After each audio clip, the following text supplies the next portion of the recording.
A judge gets into a taxi on West 45th Street and is never seen again. Not that night. Not ever. You are standing under the awning of the chop house he just left, close enough to hear the door shut. August the 6th, 1930. Come on, I'll show you what he was carrying. His name is Joseph Force Crater.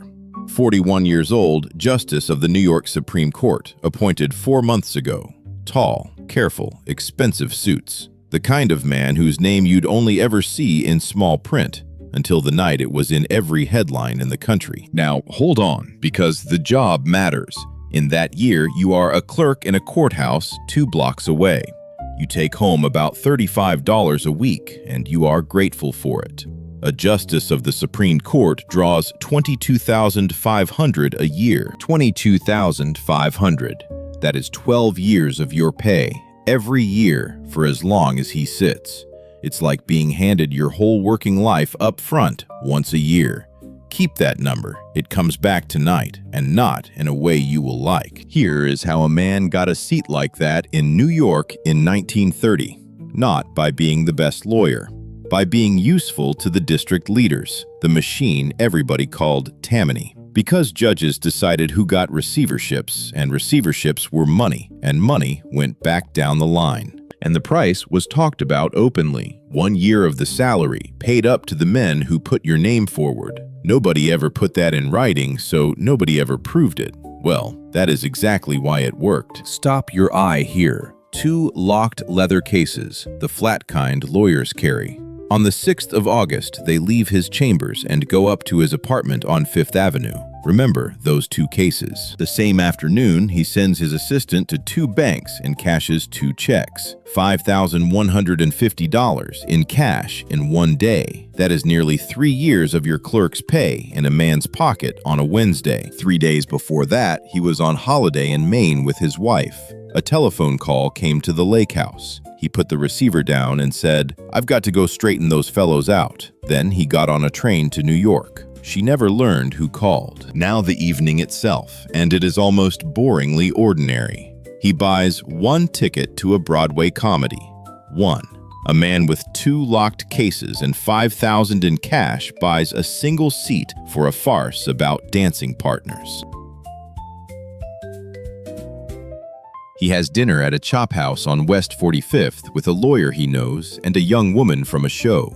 2 witnesses later under oath. He is cheerful. He eats. He looks at his watch because the curtain is at 8:40. Around 9:15, he stands up, says goodnight, steps out to the curb and raises his hand. Listen, this is the last moment anyone can prove. Everything after it is somebody's version. He does not use the theater ticket. He does not go home.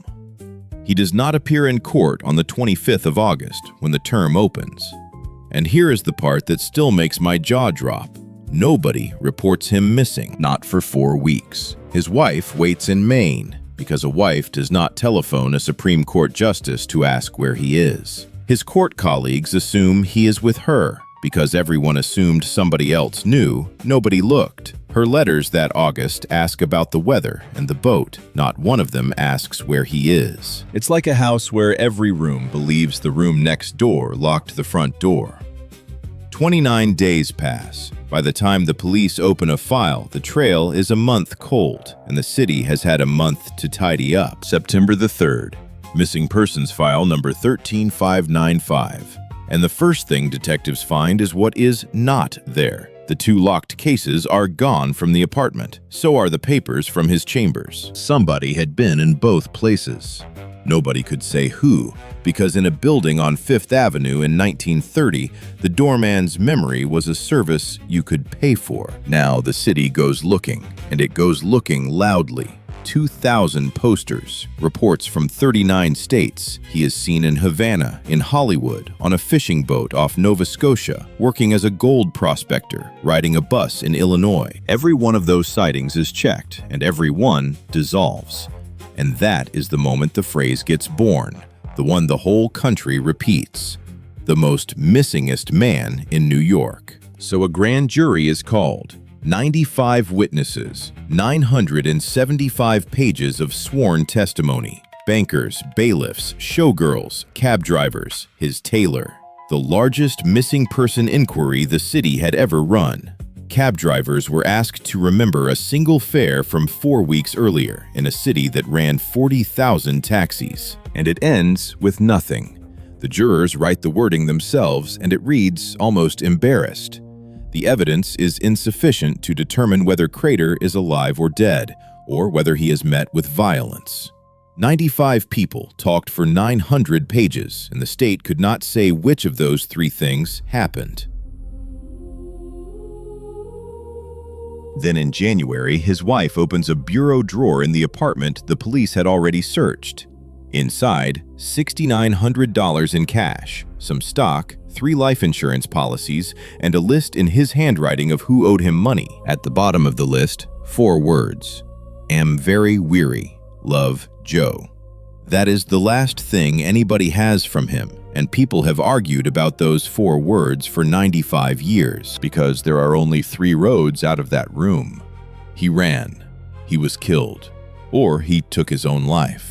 And every road has one fact standing in the middle of it that will not move. He ran? Then he left $5,000 in cash on the table, the money he had just gone to 2 banks to collect. Men who run take the money. That is the whole point of collecting it. He was killed? Then whoever did it also emptied his chambers of paperwork and got into a 5th Avenue apartment twice, unseen. That is not a robbery. That is somebody who knew exactly which papers mattered, and the timing will not sit still either. That autumn, a state inquiry was pulling judges into a room one by one and asking them how they had paid for their seats. He was on the list of men who would be asked. 2 judges had already resigned rather than sit in that chair and answer. Look at the shape of it. A man cashes everything he can, gathers every document he owns, tells his wife he has to straighten some fellows out, and then walks off a public street 4 weeks before he has to explain himself under oath. 75 years later, a woman dies in Queens and leaves a note. It says her husband, a city policeman, helped kill Crater and bury him under the Coney Island boardwalk.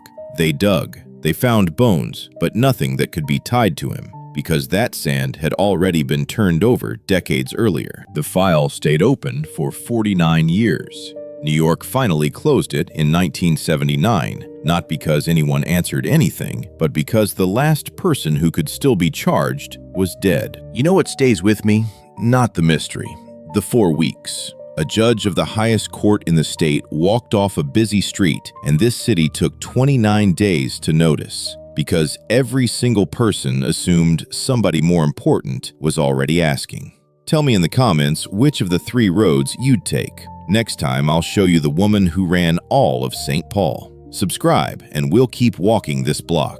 That corner on West 45th is still there. You can go stand on it tonight.